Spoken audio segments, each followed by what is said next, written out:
L'Ukraine célébrait ce lundi le 9e anniversaire de la révolution de l'Euromaïdan. Dans les zones libérées, les conditions de vie restent très difficiles.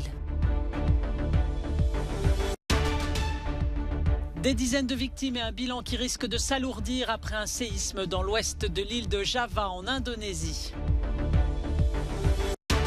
Le sort de l'Ukraine et l'issue de la guerre sont au centre des discussions lors de l'Assemblée parlementaire de l'OTAN qui se tient à Madrid.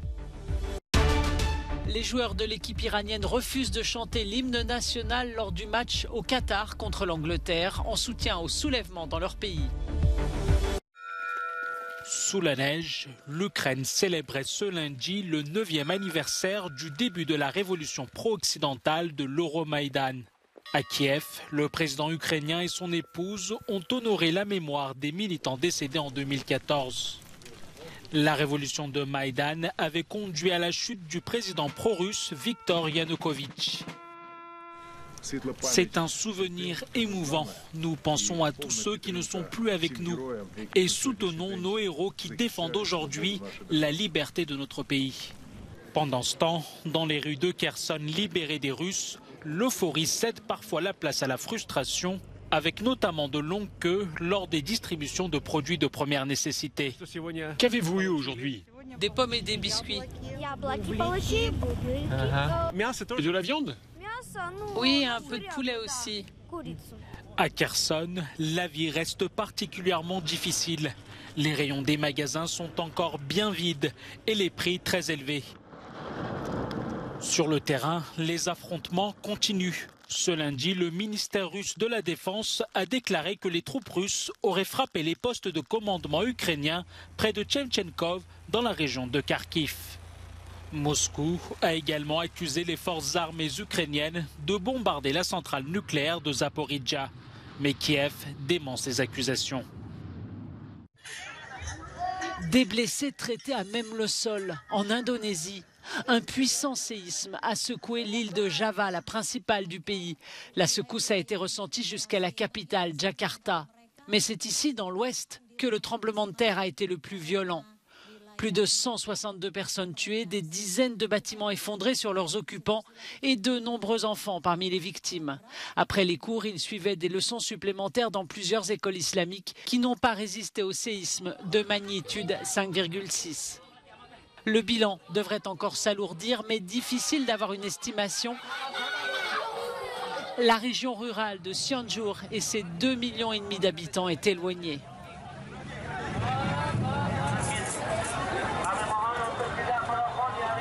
On a assez de médicaments car on a eu le soutien de l'agence de santé locale. On espère juste qu'il ne va pas y avoir plus de répliques. L'Indonésie, plus de 270 millions d'habitants, est fréquemment frappée par des catastrophes en raison de sa situation sur la ceinture de feu, un arc de volcans et de lignes de faille dans le bassin du Pacifique. L'OTAN est prête à payer le prix de son soutien à l'Ukraine. C'est ce qu'a déclaré ce lundi le secrétaire général de l'OTAN, Jens Stoltenberg, lors de l'Assemblée parlementaire de l'organisation qui s'est tenue à Madrid. Le Premier ministre espagnol, hôte de la réunion, a également envoyé un message au président russe. Il serait bien que nous envoyions tous un message fort à Vladimir Poutine pour qu'il laisse l'Ukraine en paix, qu'il respecte l'intégrité territoriale de ce pays, sa souveraineté nationale et sa capacité à choisir librement son avenir. Le dirigeant ukrainien Volodymyr Zelensky, qui a participé à la réunion par vidéoconférence, a réitéré la volonté de son pays de rejoindre l'Alliance atlantique et l'Union européenne. Nous devons être conscients que cette guerre se terminera très probablement à un moment donné autour de la table des négociations. Mais nous savons aussi que le résultat de ces négociations, notre espoir, dépend de la force sur le champ de bataille. D'après le patron de l'OTAN, si Moscou remportait cette guerre, le prix à payer pour les membres de l'organisation serait encore beaucoup plus élevé. Selon lui, les régimes autoritaires penseront pouvoir obtenir ce qu'ils veulent en recourant à la force brute. C'est la victime collatérale de la guerre en Ukraine. La Moldavie subit de plein fouet les conséquences du conflit, en particulier sur le plan énergétique.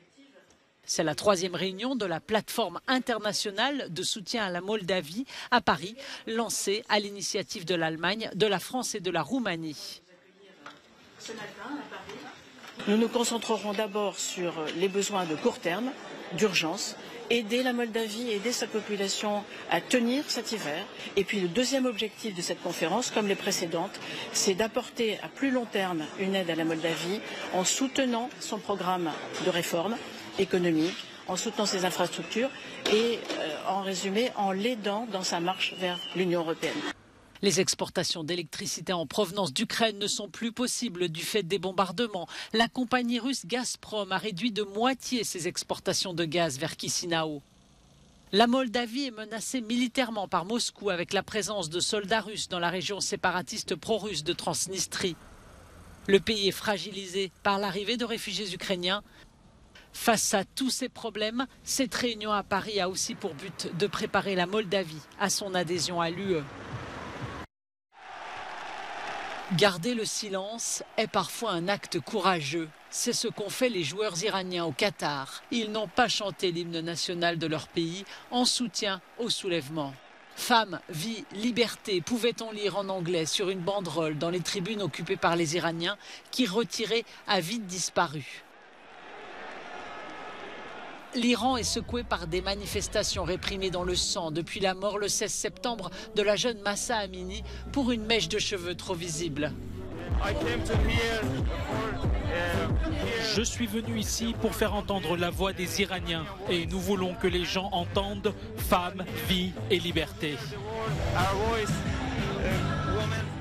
Les actes de défiance contre le pouvoir se multiplient dans le sport iranien, obligeant parfois la télévision d'État à couper la retransmission en direct d'une compétition. Un athlète, par exemple, a fait mine de se couper les cheveux avec ses doigts en soutien aux femmes iraniennes. Pas d'accord entre la Serbie et le Kosovo pour mettre fin à la dispute sur les plaques d'immatriculation. Les dirigeants serbes et kosovars étaient à Bruxelles lundi pour une réunion organisée sous l'égide de l'Union européenne. Mais après 8 heures de négociations, la proposition des 27 n'a pas convaincu les deux parties. Le chef de la diplomatie européenne craint désormais une flambée de violence dans la région. Josep Borrell appelle donc les dirigeants à la responsabilité. Par souci de transparence, je dois dire que nous avons présenté une proposition qui aurait pu éviter cette situation risquée, que le président serbe Aleksandar Vučić a accepté aujourd'hui, mais que malheureusement le Premier ministre kosovar Albin Kurti n'a pas accepté. Je m'attends maintenant à ce que le Kosovo suspende immédiatement toute nouvelle mesure liée à la réimmatriculation des véhicules dans le nord du Kosovo. Ces pourparlers avaient pour but de trouver un compromis avant l'expiration du délai fixé au mardi 22 novembre.